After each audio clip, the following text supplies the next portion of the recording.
Hello, fellow robots out there in Internet Land. I am Sobertron, and welcome to the next episode of the TekTopia Survival Guide Season 2 here on the TekTopia Town server. Guys, as always, in the description, all the information you need to join me on this server. It's super fun, tons of people. It's great. It is amazing. We're back down in the crop farms I did in the last episode. I forgot to do something, and I wanted to show you. I forgot to add in the sugarcane down here, so now we have a bit of it. I think like 32 kind of seed stalks, let's call them that. So that should be more than enough to meet our needs. This place is well within the size that we need for this, because eventually this place is going to be filled with farmers, so it can support a much larger population. So this should be the last time I had to move this farm. I think this would be time number 4, maybe 3. I don't remember. I honestly don't remember.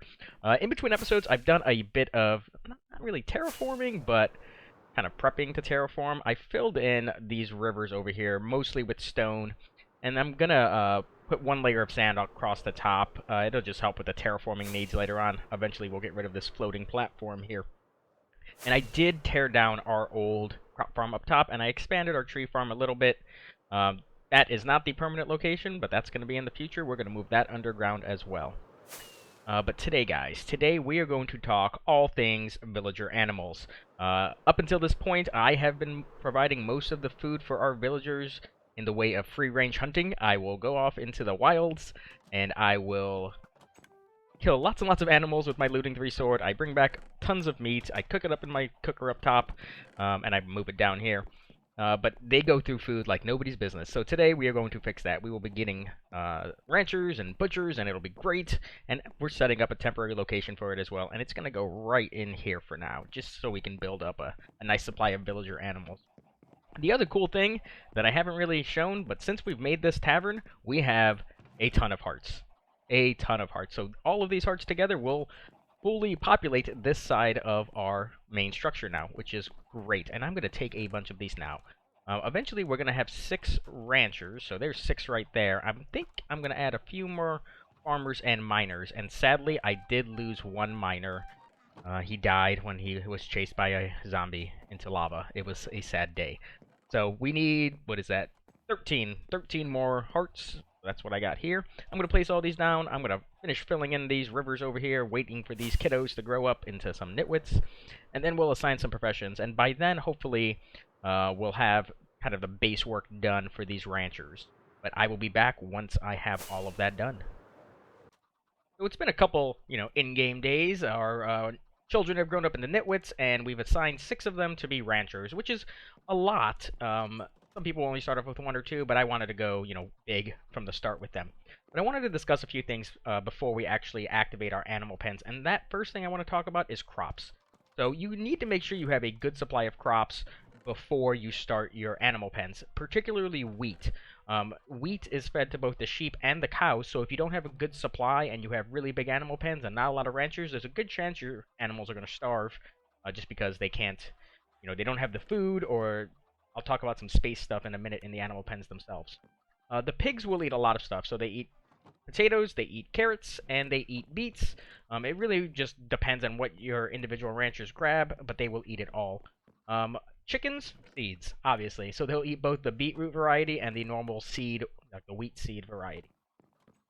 I wanted to talk now about the animal pens themselves, because there are a couple of unique mechanics dealing with them. So this pen right here is going to be our sheep pen. So the thing you need to do is count your interior floor spaces. So we have a 6x6 room inside here, essentially. So that's 36 floor tiles. Now, each sheep, cow, and pig will need 3 of these floor tiles. And that's how you determine your maximum size. So this is 36 total floor tiles, divided by 3 is 12, so we can fit 12 sheep inside this pen. It's the same with the cows and the pigs, like I talked about earlier. I'm going to go there. Now, the next thing is token placement. Your token can go either right up against a fence gate, like I have here, or it can go above it, kind of like if it was a door. So 2 block gap, and then the item frame with the token inside it there. Chickens have a bit different property when it comes to the animal pen size.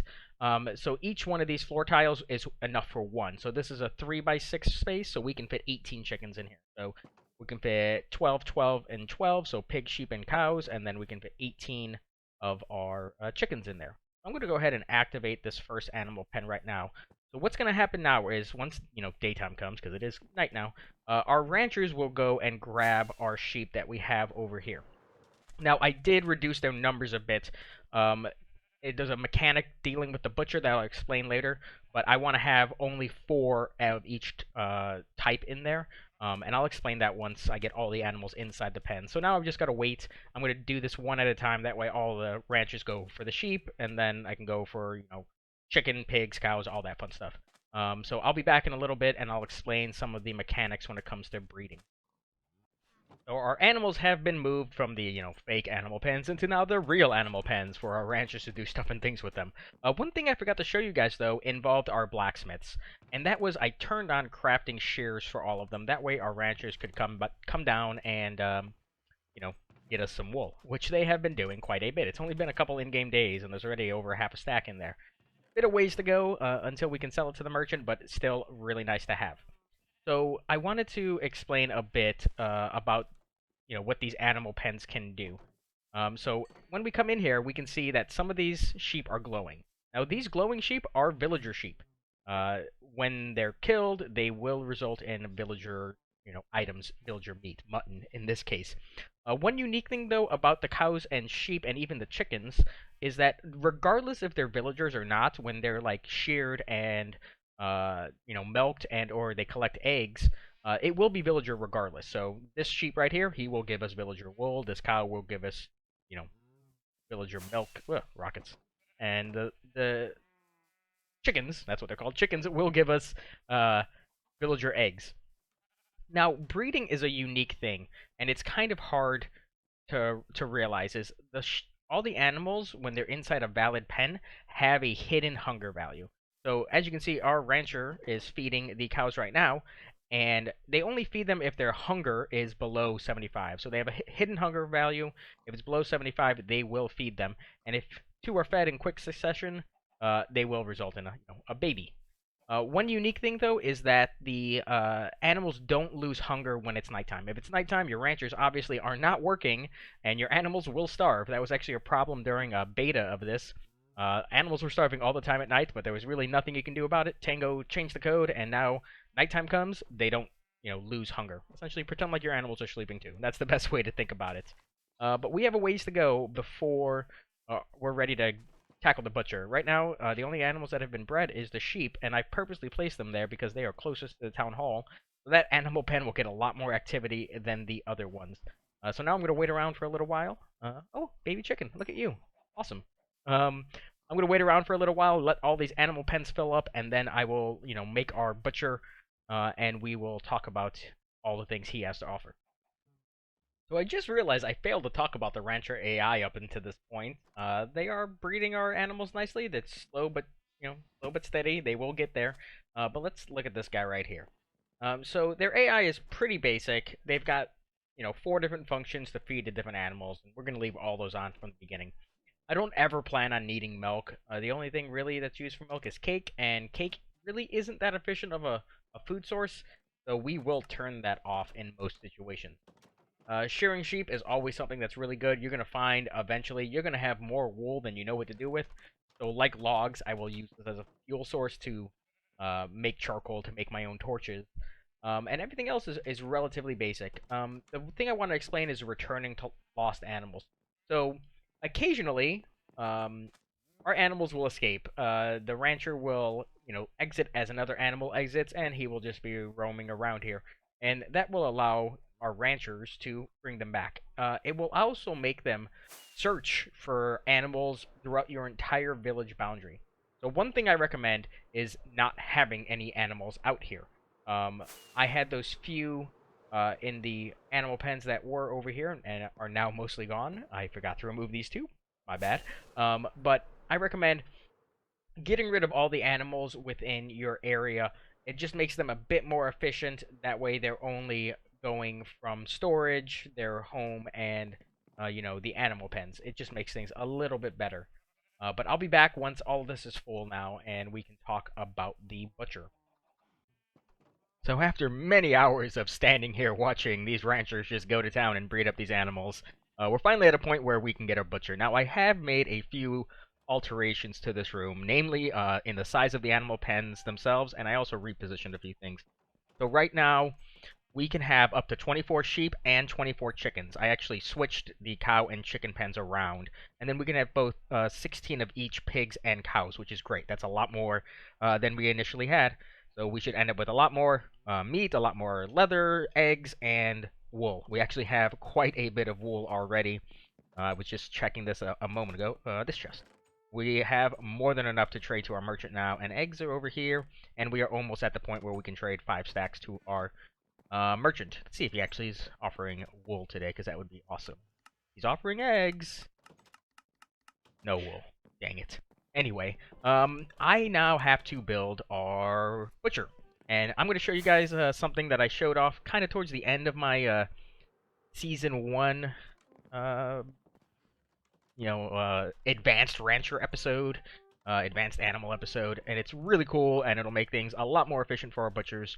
So let me go ahead and do that. Let me get some, nitwits converted into butchers, and I will be back once I can show you all that. Before I go and build that butcher and convert the nitwits, I had one more thing to share with you guys.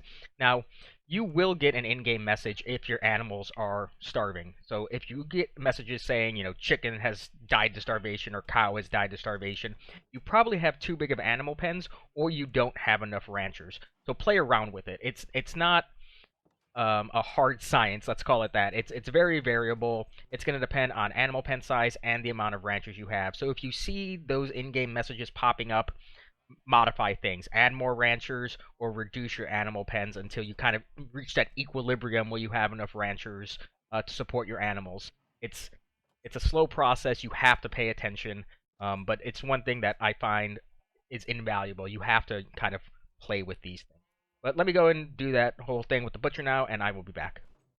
So I've got the butcher shop all built up, and I just wanted to see this place from above, because it's really starting to come together. We're going to need to start adding in some new homes soon, which is pretty fantastic. It's been a short road, but a very productive road since the start of Season 2. So I've got the butcher all built up. Let me show you guys this thing. It's really cool. So I'm going to place the token down, activating instantly, and now our butchers are going to go right to work inside of our animal pens. It's all going to be great. It's going to be awesome. But let me talk a bit about the butcher AI. So they have quite a few things they can do. They are going to take leather and craft it into armor. I don't want them doing any of that right now, and they're not going to anyway because I don't have a crafting table in here. They will craft their own axe if they don't have one in storage, and then they're going to retrieve the animals to take them to the butcher normally, but they're inside the butcher, so it should be fine. So now we just got to sit around and wait for a little while. Where's that other butcher? Where'd it go? Let me shut all that crafting stuff off on this one, too. There we go. 2, 4. Awesome. Now we just gotta wait. They're doing something crazy right now, and I'm not 100% sure what it is. So I might have to play with this for a little bit, see what's going on. I don't know why they're not actually killing the animals. But hopefully it'll fix itself. I'm gonna sit here for a little bit. Hopefully things work out. So it has been a little while longer, and our ranchers and butchers are making some serious progress here. We're getting more and more wool. I've already traded it once to our merchant friend, and it's 7 emeralds apiece, so trading 5, you get 35 emeralds back, which is very, very nice. I did eggs once, too. Stack of 16 is only 2 emeralds, but, I'll take it. I'll take what I can get. The meat situation is slowly progressing. I actually had some problems with the chickens. I had to reduce the size of the pen.